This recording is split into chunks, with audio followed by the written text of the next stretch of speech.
The next postgame show is presented by Tri-State Audi. Visit your Tri-State area Audi dealer today. Tonight in Detroit, the Knicks had 16 steals. Their season high last year was 13. Every starter in double figures for the fourth straight game. OG Anunoby had 21. Karl-Anthony Towns, 21 and 11. And Jaylen Brunson with his best game of the young season, 36 points, 14 of 22 from the floor. And the Knicks, a wire-to-wire blowout win in Detroit, 128-98. Great to have you with us from our Delta MSG studios. Bill Pito along with Alan Hahn and Wally Zerbiak. The old saying goes that in the NBA, no lead is safe. But tonight, Alan, the lead was safe from the opening tip. Knicks were up by 26 points after the first quarter and were never challenged the rest of the way. Yeah, this was a great start to the game. It was really exactly what you'd want to see the Knicks do against a team like the Pistons, still young, still trying to figure it out. In the second half in Miami, it seemed to unlock some things offensively with this team, especially between Jaylen Brunson and Karl-Anthony Towns. Those two guys, the Pistons had no answer for. They were unstoppable. And Jaylen Brunson, while he really seemed to have found his offense, especially the three-point shot, he got that going early, and the Knicks were a team that the Pistons could not handle. This is pretty cool, watching Karl-Anthony Towns go off for 44 2 nights ago, and then Jaylen Brunson just a ho-hum 36 in 3 periods, basically. He didn't play much in that fourth quarter at all. This team is really good, and this is why the whole entire NBA has taken notice of what the Knicks are doing, because they have capable players that can dominate a game, can take over an offense, and we were just talking about it. I love the way the ball doesn't stick. Yeah. Everyone shares the ball. Mikal Bridges does all those little things, you know, stays in the corner when he gets his opportunity, makes quick decisions, quick plays. Nobody pounds it. Nobody holds it. Nobody takes bad shots. Everyone shares the ball and moves the ball. And you're seeing that you're starting to see how these pieces fit and how they're really coming together. And defense, by the way. I mean, that's another part of the story here. We can talk about the fact that the Knicks put 39 points up in that first quarter. But what they did defensively at the beginning of this game, you heard Jaylen Brunson talking about it with Kenny and Clyde. They forced 22 turnovers. They scored 30 points off those turnovers. 16 steals. Every starter had at least 2 steals in this game. So it was a collective effort, not just offensively, but on the defensive end as well. And for the second straight game, guys, 30 assists. We looked it up last year. They had, what, 10 games with at least 30 assists? 10 games with at least 30 assists. And already went back-to-back with 30. They were That's 10 the and 0, ball by the way, movement, yes. people movement, not holding it. That's an example of that. All right, let's take a look at the first half. Wally was 39-13 after the first quarter of play, and at the half, the lead was 23. I mean, it was just doors blown off in that first quarter. The Knicks were really focused. Should we play Sweet Georgia Brown underneath these highlights right here with some of the passes that we're seeing? Yeah, I don't know what you're talking about, but anyway, okay. Look at the ball movement and just focus from the beginning was outstanding by this Knickerbocker team. The defense was suffocating. This Detroit team, they don't have a lot of confidence to begin with. They're 1-4 on their home floor, and the Knicks are just starting to really hit their stride. And I said it, you know, the first couple games of the season takes a little bit of time just to get comfortable with each other. And now they're starting to get really comfortable with each other, Alan, and it's not good news for opponents. No, and it's good news for the Knicks. And by the way, yes, halftime update from the Pistons. Yeah, stuff happened. Knicks were up 69-46 The assessment from Detroit. A beatdown happened there, Piston fans. A lot of stuff happened. A lot of stuff happened in the Knicks' favor. Let us now bring in Monica McNutt from Detroit. She helped call the game on the radio, ESPN New York. Easy breezy tonight, huh, Monica?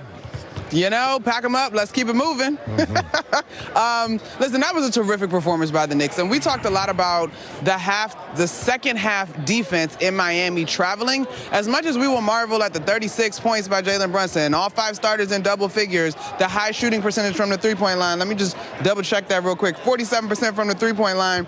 To me, it was their defense. And yes, I get it. The Detroit Pistons are an organization that's still working through some things. They're a very young team, but still, you're going into Houston versus a team that's feeling pretty good, having just knocked off Dallas, that also high-powered youth, right? And so I think, again, continuing to make deposits on developing your defensive identity with this new-look team is a good thing. It's the attitude, right, Monica? The way that they attack them defensively. Like you said, I was pointing out before, all 5 starters had at least 2 steals. The fact that they got after it on that end, which a lot of times you see a team like this you go into play a team like Detroit, maybe you kind of let off a little bit. You don't give that effort you're supposed to get on the defensive end. You just try to outscore them. This looked like a real professional effort by this Knicks team on the defensive end, didn't it? I agree with you, Hein, and I actually thought that third quarter was going to be sort of the challenge moment because you're up, however many it was, plus 20 at halftime. 30. Do you still have that? Yeah, 30. Do you still have the focus to come out in the third quarter and execute? And this team did do that. So I think this was a really good showing, and we keep hearing Coach Tom Thibodeau and even the players when we have a chance to talk with them after shoot-arounds and such, talking about the time that it takes. OG Anunoby on our radio interview post-game said the same thing to us. He's like, look, like, we're all a new team. So we're all still adjusting. It's not just about the two new pieces in the starting lineup, but it's about the team being a different look team and having to go about it differently this year to achieve success.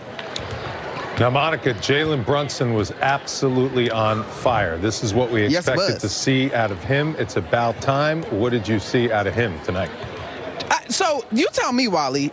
I remember Kate Cunningham going off at the Garden last year, and so I thought that this one might have had a little bit of a personal piece to it, and of course the best ways, the most competitive ways, but I also saw him take really good shots and take what the defense gave him. I didn't think that he forced it. I thought his teammates did a good job of finding him.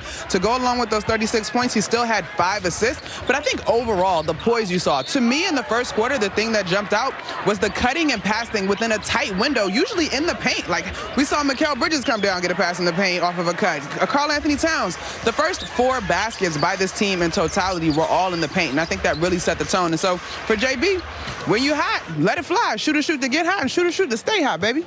All right, Monica, you going to the Michigan game tomorrow with the crew or what?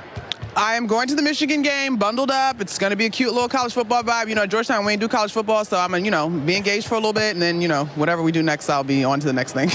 Go blue. Just remember, all go of blue. that. Okay, see you on Monday. See you on Monday night from Houston. Have a good trip to Houston. All right, so 2 things that really stood out to me. Brunson from three-point range at 6 out of 8. How about Karl-Anthony Towns with 7 assists? Yeah, and you thought if this was a closer game, he might have gotten into a triple-double with his performance. We were talking about it before, the willing passer that Karl-Anthony Towns is, and the chemistry that you start to build where it's not just the point guard looking for the big man and setting him up like we saw in Miami. It was Karl-Anthony Towns saying, okay, I can also get you open too, Jaylen Brunson. But Towns is not just a three-point shooter. He's not just one of these bigs that lives on the perimeter. Look at that pass, by the way. Over the head, finding the cutter, and then the finish in the end one. But for Towns, I like this. He goes to the basket. He attacks. I was hearing people talk about how Towns is not a tough player, that he doesn't go in the paint enough. He doesn't do things in the paint.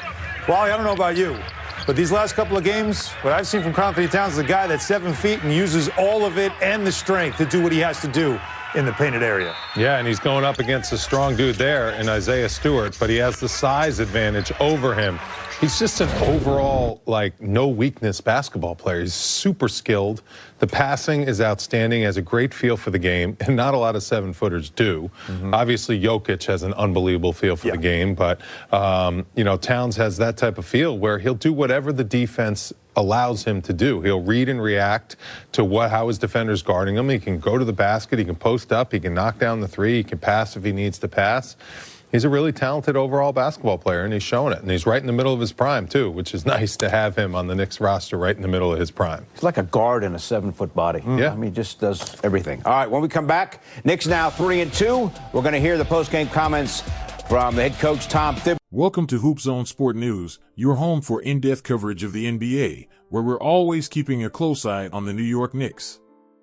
Today, we'll break down their recent dominant performance against the Detroit Pistons. The Knicks took the game decisively, with a final score of 128-98, and there's a lot to unpack here, from defensive tenacity to offensive efficiency.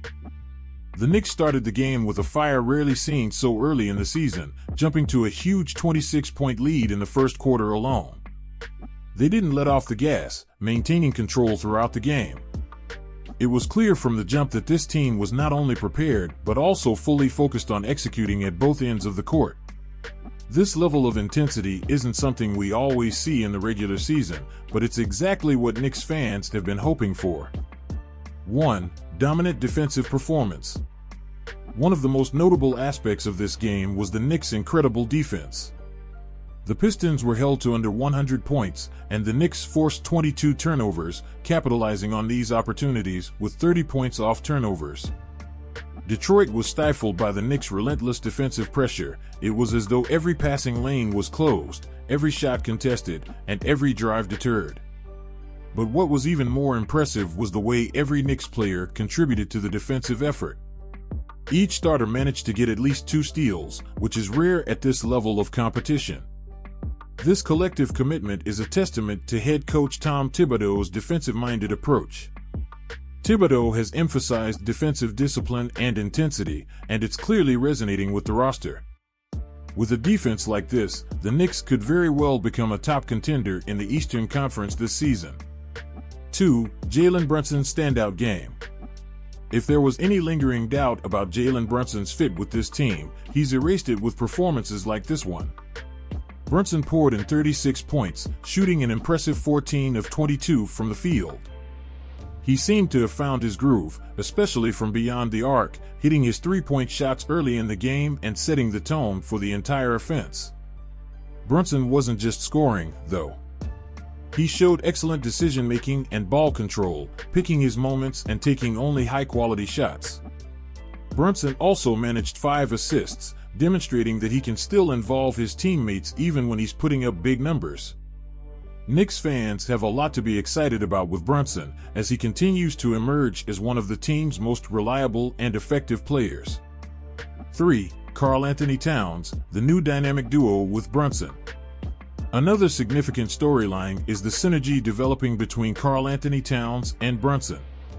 Towns put up 21 points and 11 rebounds, giving the Knicks a potent inside-outside combination that few teams can match.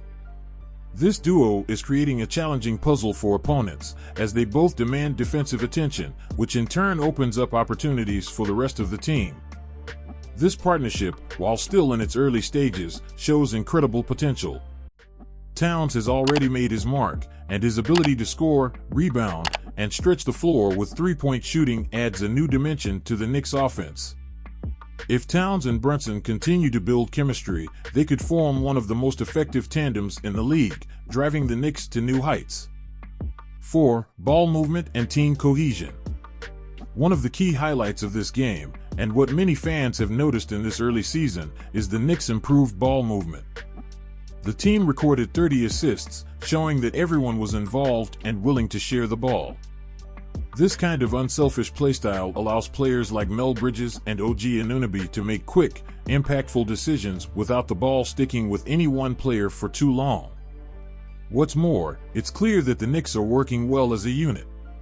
The new additions, such as Anunoby, bring a defensive presence and a versatile skill set that perfectly complements the other Knicks stars.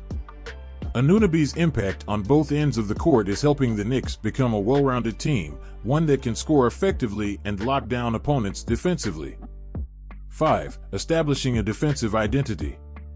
It's worth noting that while the Knicks' offense was on full display, their defensive identity is what truly set the tone for this game. This focus on defense is a hallmark of Coach Thibodeau's approach. It wasn't just about stopping the Pistons on one possession, but maintaining defensive pressure throughout the game. Players like Anunoby and Bridges have been crucial in adding versatility to the Knicks' defensive schemes, allowing them to switch effectively and cover multiple positions. The Knicks' ability to play tough, physical basketball on defense while also generating offense through steals and fast breaks makes them a tough matchup for any team. 6. The bench making an impact. Even as the Knicks starters had a phenomenal game, the bench provided solid support, keeping up the intensity when they took the floor.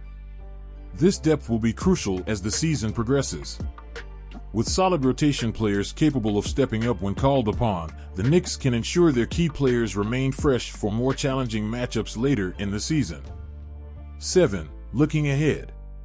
With a dominant performance like this, Knicks fans have every reason to feel optimistic about the season ahead. As the team continues to gel, both on offense and defense, there's potential for the Knicks to make a real playoff push. The Eastern Conference is stacked, but with Brunson, Towns, and a supportive cast that's both versatile and defensively sound, the Knicks could surprise a lot of people this season. What's next?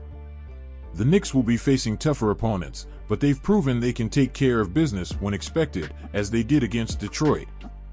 Upcoming games will test their resilience and give them an opportunity to keep building chemistry, especially with their new-look roster. If they can maintain this level of intensity and focus, the Knicks could be on the path to something special. In conclusion, this win against the Detroit Pistons wasn't just another regular season game. It was a statement. The Knicks are proving they can dominate on both ends of the court, and this level of play should be thrilling for fans and concerning for their competitors.